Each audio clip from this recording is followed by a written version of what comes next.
Hello everyone, आज मैं आपके लिए एक्सप्लेन करूंगी इमॉर्टलिटी का एपिसोड नंबर 25। जैसा कि लास्ट एपिसोड में हमने देखा था, बायमा आइलैंड पर एक टूटा हुआ सितारा आके गिर गया। उस सितारे को इन्वेस्टिगेट करने के लिए टाई और वांगशुआन के डिसाइपल वहां पहुंच गए, मगर उनमें से कोई भी जिंदा वापस नहीं आ पाया। वहीं दूसरी तरफ किंगवेई को सीनियर हुआ तियांडू ने अपना रिफाइन किया हुआ गोल्ड गिफ्ट कर दिया ताकि वो भी साउथ सी में प्रैक्टिस के लिए जा पाए। उसी समंदर में फैंगहान और लॉन्गशुआन का मुकाबला ब्लैक पाइथन किंग से हो गया और वो सांप इन लोगों पर पूरी तरीके से डोमिनेट कर रहा था। अब आगे तो हम देखते कि फैंगहान पाइथन के अटैक में बेहोश होकर नीचे गिर रहा था। इधर से लॉन्गशुआन उसे आवाज देने लगती है और तभी फैंगहान ने अपनी आंखें खोली। उसके सामने होंगी थी।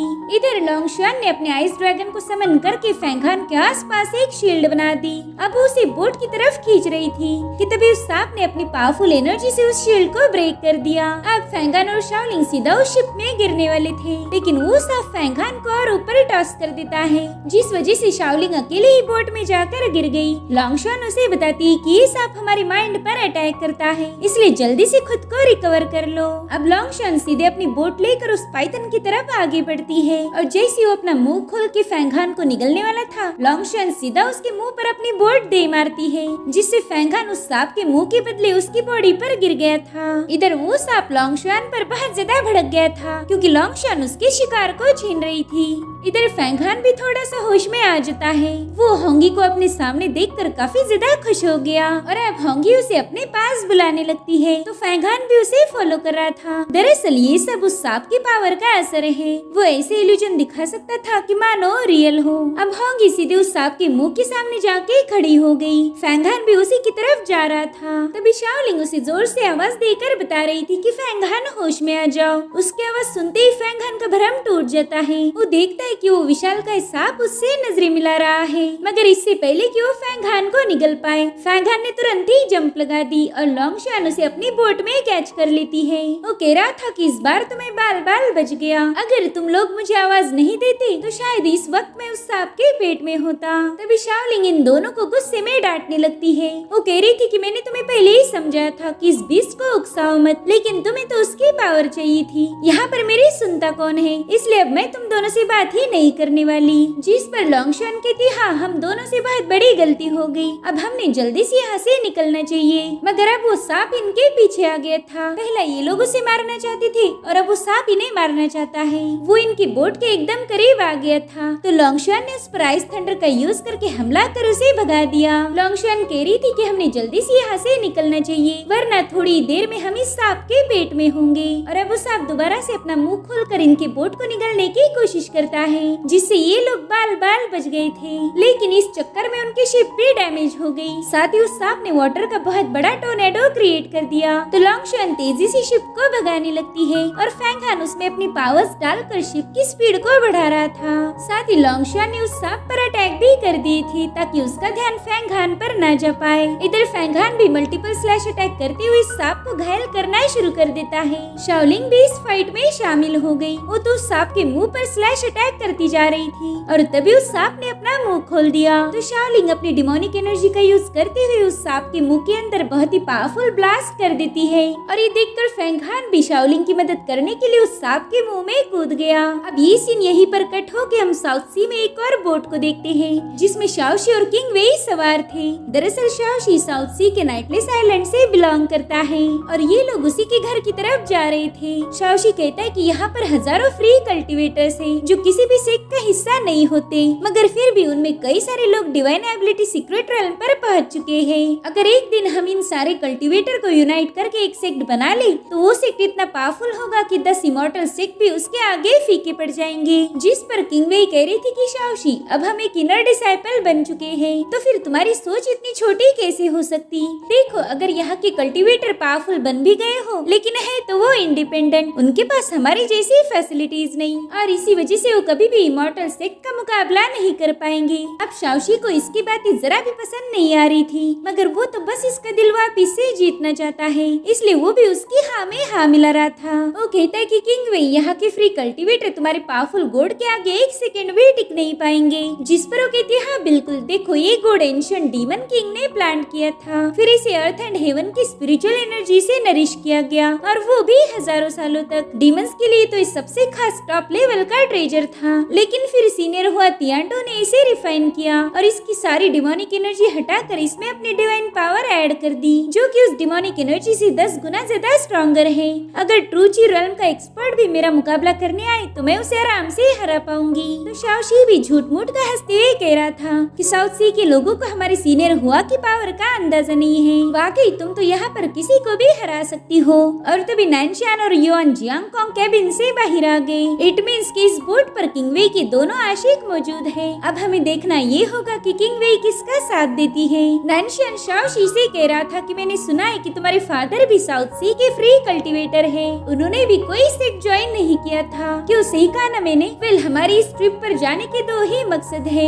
एक तो ये है कि गुइशी में जाके कड़ी ट्रेनिंग करना, ताकि हमें कोई खास ट्रेजर मिल पाए जिससे हम इमॉर्टलिटी को हासिल कर सकते हैं। और दूसरा मकसद ये है कि हमारे युवा सेक्ट को और पावरफुल बनाने के लिए नए कल्टीवेटर को उसमें ज्वाइन करवाना। और इन्हीं कल्टीवेटर की तलाश करने के लिए हम तुम्हारे नाइटलेस आइलैंड पर जा रहे हैं। लेकिन थोड़ी देर पहले तुम किंग वे से बोल रहे थे कि तुम्हारे लोग काफी कमजोर हैं और किंग वे उन्हें आराम से हरा पाएगी। तो अब मुझे ये बताओ, फिर तुम्हारे आइलैंड पर जाने का क्या फायदा? हमें ऐसे कमजोर कल्टीवेटर्स की कोई जरूरत नहीं। मेरे ख्याल से हमने सीधा गुइशी जाना चाहिए। जिस पर शाओशी कह रहा था कि मेरे फादर ट्रूची रेल्म के डिवाइन एबिलिटी स्टेज की सेकंड लेवल पर है, और इसी वजह से सीनियर हुआ तियांडो चाहते हैं कि तुम लोग मेरे फादर से मिलो, इसलिए तुम बीच में टांग ना अड़ाओ तो बेहतर होगा। दरअसल हुआ तियांडो ने इन सबको शाओशी के फादर से मिलने के बाद ही गुइशी जाने के लिए बताया था, मगर नैनशियान की तो आदत थी कि हर चीज में दखल देते जाओ। वो कह रहा था कि शाओशी, मेरे ख्याल से तुम्हारे बाप को सबक सिखाने के लिए किंग वे का गोड ही काफी होगा। दरअसल वो शाओशी को उकसाना चाह रहा था, और हाँ, वो उसमें कामयाब भी हो गया। शाओशी कहता है कि मेरे फादर को जज करने से पहले जरा अपनी मेमोरीज को रिफ्रेश करो। फैंगहान ने तुम्हें कुत्ते जैसा धो दिया था। ये सुनकर नैनशियान भी भड़क जाता है, और अब शाओशी भी रुकने का नाम नहीं लेता। वो कहता है कि फैंगहान तो नया डिसाइपल था, मगर फिर भी उसने तुम्हारी सबके सामने बेइज्जती कर दी। मैंने ये भी सुना था कि तुम्हें बहुत ही खास ट्रेजर दिया गया था ताकि तुम फैंगहान को खत्म कर पाओ, लेकिन फैंगहान ही तुम्हें मारने वाला था। बाद में वो कह रहा था कि पता नहीं सीनियर वानलियो ने तुम में ऐसा क्या देख लिया जो इतना सारा खर्चा करके तुम्हारी कल्टीवेशन को दोबारा से रिस्टोर कर दिया। इसीलिए हमेशा अपनी औकात देखकर मुंह खोलना चाहिए। अगर तुम में एक नए बंदे को भी हराने का दम नहीं है तो तुमने दूसरों के बारे में भी बकवास नहीं करनी चाहिए। अभी सुनकर नैनशियान उसे पीटने वाला था, मगर युआन जियांगकोंग उसे रोक लेता है। वो उसे समझा रहा था कि हमें वानलियो ने इन दोनों के साथ कुछ मकसद से भेजा होगा, इसलिए नैनशियान अपने उबलते हुए गुस्से को पी जाता है। अब जियांगकोंग शाओशी से कह रहा था कि हम तुम्हारे नाइटलेस आइलैंड पर जरूर जाएंगे। मेरे ख्याल से हम उसके काफी करीब आ चुके हैं, लेकिन फिर भी तुम्हारे फादर ने हमें एस्कॉर्ट करने के लिए किसी को यहाँ पर नहीं भेजा। हालांकि उन्हें पता भी था कि हम लोग आने वाले हैं। शायद तुम्हारे यहाँ पर मेहमानों का स्वागत करने की प्रथा नहीं, और इसी वजह से तो सीनियर नैनशियान तुमसे नाराज है। नैनशियान भी कह रहा था कि तुम्हारे लोग हमारी युवा सेक्ट की बिल्कुल भी इज्जत नहीं करते। जिस पर किंग वे शाओशी का साथ देते हुए कहने लगती है कि पूरे नाइटलेस आइलैंड की जिम्मेदारी शाओशी के फादर पर है, और इसी वजह से वो बिजी होंगे। साथ ही शाओशी भी बता रहा था कि मेरे फादर ने बहुत ही पावरफुल मास्टर को यूनाइट किया है, और मेरे ख्याल से वो हमारे युवा सेक्ट को ज्वाइन करेंगे। मगर ये बात तुम्हें बता के कोई फायदा नहीं, क्योंकि तुम में तो उतनी समझ है ही नहीं। मैं तो इस बात को लेके कंफ्यूज हूँ कि तुम दोनों यहाँ पर आए क्यों हो। अच्छे खासे मैं और किंग वे इस ट्रिप पर जाने वाले थे, पता नहीं तुम दोनों कबाब में हड्डी बनने के लिए क्यों आए हो। दरअसल इन दोनों को सीनियर वानलियो ने जानबूझ के इस ट्रिप पर भेजा था। नैनशियान उससे कहता है कि सीनियर वो किंग वे किसी काम की नहीं, अगर वो साथ आई तो फायदा नहीं बल्कि उल्टा नुकसान कर देगी। मगर वानलियो उसकी कोई बात नहीं सुनते। वो कह रहे थे कि सीनियर हुआ ने खुद ही इस जर्नी की अरेंजमेंट की है, इसलिए तुम बस अपने काम पर फोकस रखो, और हाँ, हो सके तो उस लड़की से थोड़ा सा दूर रहना। वही दूसरी तरफ हम फैंगान को देखते हैं जो सीधे उस सांप के पेट में पहुंच गया था। वो वहाँ पर शाओलिंग को ढूंढने लगता है, मगर शाओलिंग का कोई अता पता नहीं था। इसलिए फैंगहान उस सांप के पेट को काट के आगे बढ़ने की कोशिश करता है, मगर उस सांप का पेट फैंगहान की सारी मैजिकल पावर को एब्जॉर्ब कर रहा था। फैंगहान कहता है कि शायद इसी वजह से ये सांप हमें निगल पाया, क्योंकि ये तो डिवाइन रेल्म के एक्सपर्ट की पावर को भी एब्जॉर्ब कर सकता है। तब तक यान भी वहाँ पर आ गया। वो कह रहा था कि ये सांप हजारों साल पुराना डिमोनिक बीस्ट है, इसलिए इसके साथ डील करना आसान नहीं होगा। फैंगहान उससे कहता है कि मुझे लगा नहीं था कि तुम अवेकन हो जाओगे, जिस पर यान कहता है कि तुमने इतना शोर मचा के रखा कि मेरी उससे नींद खुल गई। वैसे तुम अपनी पावर का यूज करके इस सांप के पेट से बाहर नहीं जा सकते। अगर तुम्हें बाहर जाना है तो येलो स्प्रिंग वाटर की पावर का यूज करना होगा। और हाँ, इसके भी चांसेस थोड़े से कम है। जितनी ज्यादा देर तक तुम यहाँ पर रुकोगे, बाहर निकलने के चांसेस उतने ही कम हो जाएंगे। जिस पर फैंगहान कह रहा था कि हमने जो टैलिस्मान शाओलिंग की बॉडी में डाला था, मैं उसे महसूस कर सकता हूँ, वो भी इसी सांप के अंदर है। इसलिए पहला मुझे शाओलिंग को ढूंढना होगा और फिर हम दोनों एक साथ इस सांप के पेट से बाहर जाएंगे। हालांकि यान को इसमें थोड़ा सा रिस्क लग रहा था। इधर शाओलिंग भी बाहर निकलने के लिए उस सांप के पेट पर तलवार से वार कर रही थी, जिस वजह से उस सांप के मसल्स उसे जकड़ना शुरू कर देती है। और वही फैंगहान भी उसे ढूंढने में लगा हुआ था। यान उसे बताता है कि तुम्हारी ट्रू एनर्जी खत्म होने की कगार पर है, अगर तुम अभी यहाँ से बाहर नहीं गए तो देर हो जाएगी। मगर फैंगहान तो शाओलिंग को छोड़ के जाने के लिए तैयार नहीं था। अब उसे ढूंढते हुए आगे बढ़ता है। इधर शाओलिंग कह रही थी कि मैंने कभी सपने में नहीं सोचा था कि मुझे एक सांप खत्म करेगा,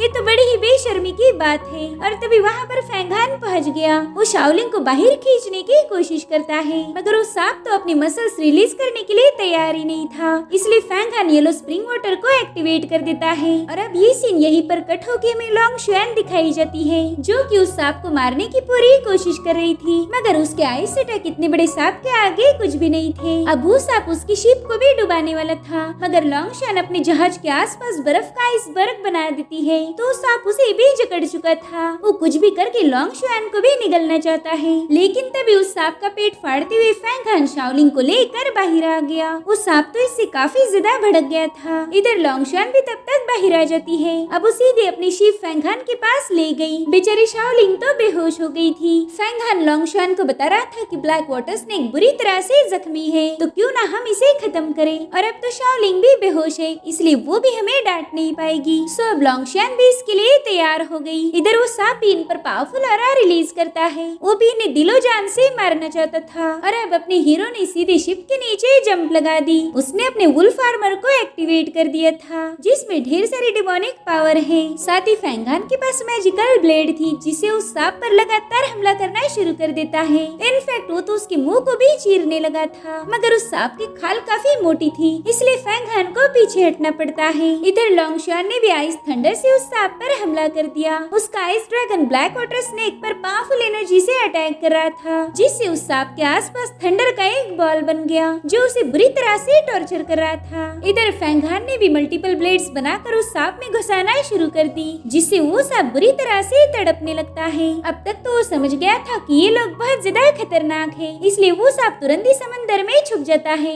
वहाँ का पानी भी ब्लैक कलर का था, इसलिए फैंगहान उसे ढूंढ नहीं पाता। और इसी के साथ ही जबरदस्त एपिसोड यहीं पर एंड हो जाता है। Thank you so much for watching. Bye bye, take care.